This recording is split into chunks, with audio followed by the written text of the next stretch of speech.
한번 생각해 보자고요. 희망을 이야기합니다. 민주당은 희망을 얘기하고요. 문재인 대통령도 희망을 얘기하고, 그리고 미래 비전에 대해서만 얘기를 해요. 사실은 그런데 그건 굉장한 커다란 리스크를 갖고 있는 거예요. 엄청난 리스크가 갖고 있는 겁니다. 예를 하나 들어보겠습니다. 조국 장관이 그 검찰 개혁을 이야기를 하고요. 그리고 법 시스템에 대해서 이야기를 하고, 이것을 좋게 바꾸는 것에 대해서 희망적인 이야기를 마구 합니다. 예. 그러면 사실 이건 엄청난 리스크를 갖고 있는 거예요. 상대방의 반발을 부르는 거는 뭐 기정사실이고, 그것만 얘기하는 것이 아니라 그 과정 속에서 굉장히 많은 시행착오와, 그리고 굉장히 많은 어떤 실수들이 발견이 될 수밖에 없어요. 그렇지 않습니까? 그렇잖아요. 뭐 어떤 일을 진행시켜 나가고 앞으로 미래를 향한 어떤 비전을 얘기하고 희망을 이야기하게 되면 그것은 리스크는 상시 끼고 가는 거예요. 왜냐하면 가보지 않은 길이기 때문에. 해보지 않은 일이고 가보지 않은 일이고, 그리고 미래에 대해서 이야기하는 것이기 때문에 리스크는 항상 옆에 끼고 있는 겁니다. 그런데 저들이 지금 쓰고 있는 방법은 뭐냐면 향수 자국이에요. 과거에 있었던 한때 좋았던 시절에 대한 향수를 자극하는 건데, 이건 리스크가 전혀 없습니다. 빵입니다. 왜냐? 사람들은 과거에 대한 향수를 불러일으킬 때 안 좋은 기억보다는 좋은 기억을 소환을 시켜요. 사람들이 다 똑같습니다. 다 마찬가지예요. 상대는 지금 그걸 쓰고 있는 것이고, 우리는 미래를 위한 어떤 비전을 제시하고 있는 거예요. 당연히 우리가 리스크가 많죠. 그럴 수밖에 없습니다. 지금 벌어지고 있는 상황 중에서 의사들의 어떤 파업이 지금 파업한다고 해서 좀 시끄러운데요. 이것도 똑같아요. 국가에서는 지금 어제인가 방송 올라온 걸 이렇게 보니까 열린민주당 TV에 그 의사 한 분이 나오셔가지고 얘기하시던데요. 예. 저는 그분 말에 동의할 수 없습니다. 예. 그분 말에 상당 부분을 동의할 수 없었어요. 굉장히 상당 부분을. 예. 지금 여러분들, 다들 지금, 감옥사는, 저분보다 훨씬 예뻤다. 저분도 자신의 기억이 얼마나 왜곡되었는지 본인이 알아야 됩니다. 적어 보십시오. 저런데니까요. 삼승군동님은 정우성이었답니다. 저런 식으로 자신의 또 과거를 굉장히 왜곡해서 머릿속에 아름다운 추억으로 보석하며 넣어가지고 간직한 사람들이 굉장히 많아요. 뭐 다는 아닐 겁니다. 레딩크님은 굉장히 현실적이네요. 그리고 기억력이 좋으신 분인가 봐요. 과거라도 못생긴 건 합니다. 하지만 좋은 부분이 뭐가 있으니까 아직도 기억을 하고 있겠죠. 그가 못생겼다는 것을 기억하는 이유는 그를 아직도 기억한다는 얘기예요. 어쨌든 그것처럼 어떤 그 의사들의 어떤 그런 파업에 대해서 일단 1차적으로 생각했을 때 뭔가 차분차분 들어가야 돼. 뭔가 상황이 벌어졌을 때는 디테일한 것부터 따지고 들어가면 쌈밖에 안 되고 답이 안 나옵니다. 가장 큰 것부터 봐야 됩니다. 의사들이 파업을 합니다. 평시가 아닙니다. 코로나 상황으로 인해 가지고 대한민국의 의료 체계가 지금 붕괴에 대한 많이 지금 뭐 난리가 벌어진 상황이에요. 병상이 부족할 수도 있습니다. 잘못하면. 만약에 계속해서 이렇게 하루에 300명, 500명씩 계속 나오는 게 누적되고 되면은 병상이 부족할 수도 있어요. 이런 상황에서 병원문을 닫겠다고요? 의사들이 안 나오겠다고요? 크게 먼저 봤을 때 지금 일단 파업하는 건 잘못된 거예요. 이유가 뭐가 됐든지 간에. 그럼 안 되는 겁니다. 특히 의사가, 히포크라테스 선서를 한 의사가 그렇게 했다는 것은 스스로 의사로서의 자격을 스스로 거부하는 것이고, 사회가 부여한 의사로서의 지위를 스스로 포기하는 것이고, 보통 사람들이 생각하는 의사에 대한 어떤 존경심을 스스로 쓰레기통에다 갖다 버리는 행위예요. 그리고 전체 국민들의 안전을 위협하는 그런 행위입니다. 정강훈이 사람들 끌고 나와가지고 길바닥에서 그렇게 코로나를 퍼뜨리는 행동이나, 지금 이런 상황에서 국민들의 건강을 책임져야 될 의사들이 파업을 하는 행동이나, 어떻게 그 행동이 서로 다를 수가 있습니까? 같은 행동이지.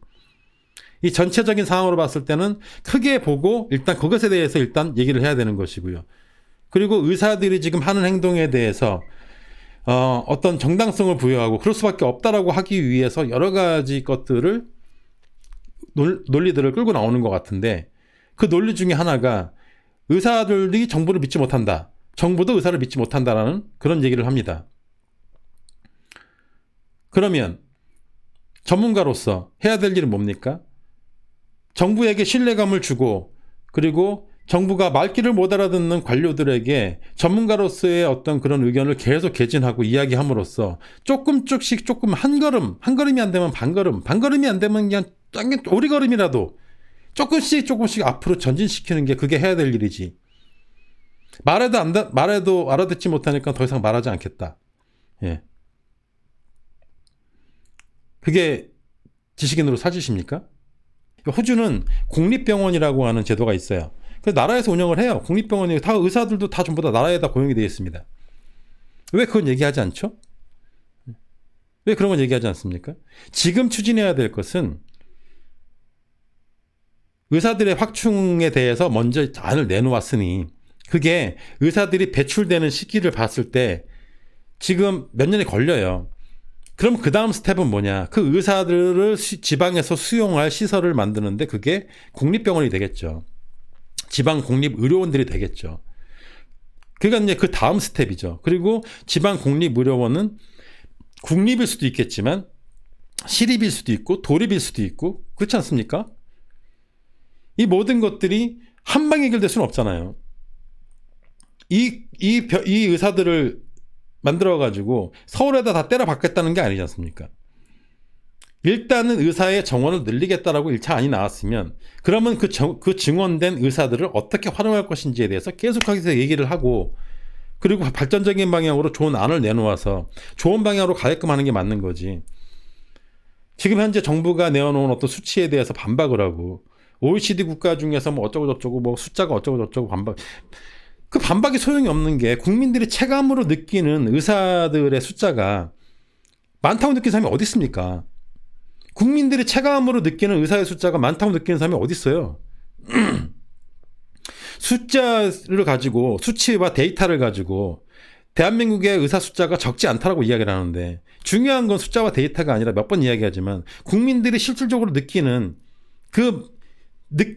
실제 생활에서 의사의 숫자가 많고 그리고 내가 환자로서 제대로 된 대접을 받고 있다고 느낀 사람이 몇 명이나 됩니까? 그게 안 되니까 문제잖아요. 그게 안 되니까.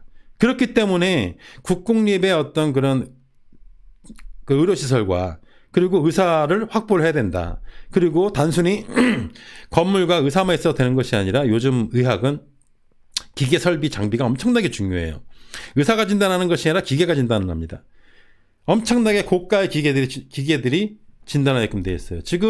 모든 그런 의료비용이 증가하는 이유는 고가의 의료 장비들이 굉장히 많은 일을 하고 있기 때문에 그 비용 장비값을 뽑아야 되잖아요, 의사들이.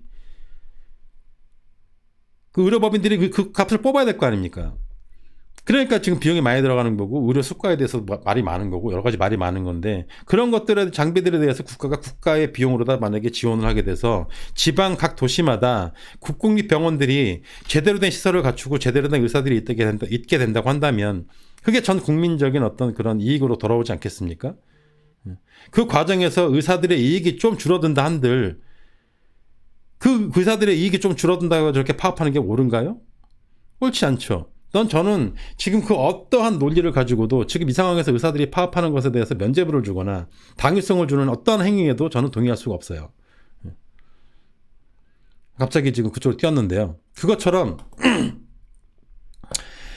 진보적인 생각, 미래를 향한 생각, 희망적인 이야기에는 항상 리스크를 끼고 갈 수밖에 없어요. 그거는 필연적인 겁니다. 그래서 사람들은 희망에 대해서 얘기하고 긍정적인 미래에 대해서 얘기하는 것을 겁내는 걸지도 몰라요. 리스크가 있으니까 말을 했다가 혹시 내 말이 틀리면 어떻게 하나, 말을 했다가 내가 반박을 받으면 어떻게 하나, 내가 이 말을 했다가 나와 반대되는 사람이 나와서 얘기하면은 피곤하니까 어쩌면 그런 얘기를 하는데 주저하게 되고 오히려 말할 때 더 비관적으로 이야기하게 되고 더 보수적으로 이야기하는 것에 습관되어 가고 있는 것은 아닌가, 그 생각을 해봐야 됩니다.